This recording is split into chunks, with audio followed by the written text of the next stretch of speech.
আজ হচ্ছে বৃহস্পতিবার, মানে হচ্ছে সপ্তাহের শেষ দিন। তো এখানে দেখো আমার অফলাইনে যে স্টুডেন্ট আছে সে কিন্তু আমাকে অনেকটা হেল্প করে দিচ্ছে। মাথায়ও প্রচণ্ড যন্ত্রণা করছে, কিন্তু কাজ তো করতেই হবে।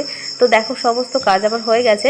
তো এখন করে নেব আয়রন। কিন্তু আমার সপ্তাহে বলেছিলাম না কি এই সপ্তাহে 25খানা ব্লাউজ আছে। তো আমি কিন্তু সবগুলো করতে পারিনি, মাত্র 17 পিস আমি কমপ্লিট করতে পেরেছি। তো সেইগুলোই আমি সমস্ত কিছু আয়রন করে নিচ্ছি। আর আরেকটা কথা বলি, জানো তো, সবাই আমার কাজটাই দেখে, সবাই বলে তুমি এত কাজ করছো, এত টাকা রোজগার করছো, মানে অনেকটা শুধু আমার রোজগারটাই দেখে। কিন্তু বন্ধুরা, সকাল 7টা থেকে রাত্রি 12:30 পর্যন্ত একই রকম পরিশ্রম থাকে, সেটা কেউ দেখে না কি একই রকম কোনো সিজন অফ সিজন নাই, একই রকম কিন্তু কাজের চাপ থাকে। তারপরে তো সংসার আছে, অফলাইন ক্লাস আছে, অনলাইন ক্লাস আছে, এগুলো সমস্ত কিছু কিন্তু একা হাতে ম্যানেজ করতে হয়। তো পরিশ্রমটা দেখবে, তারপর রোজগারটা দেখবে, কারণ আমি প্রচুর পরিমাণে পরিশ্রম করি। তাই যেটা হয় সেটা কিন্তু আমার পরিশ্রমের ফল। এখানে সবাই পরিশ্রমটা একদমই দেখে না, শুধুমাত্র টাকাটাই দেখে।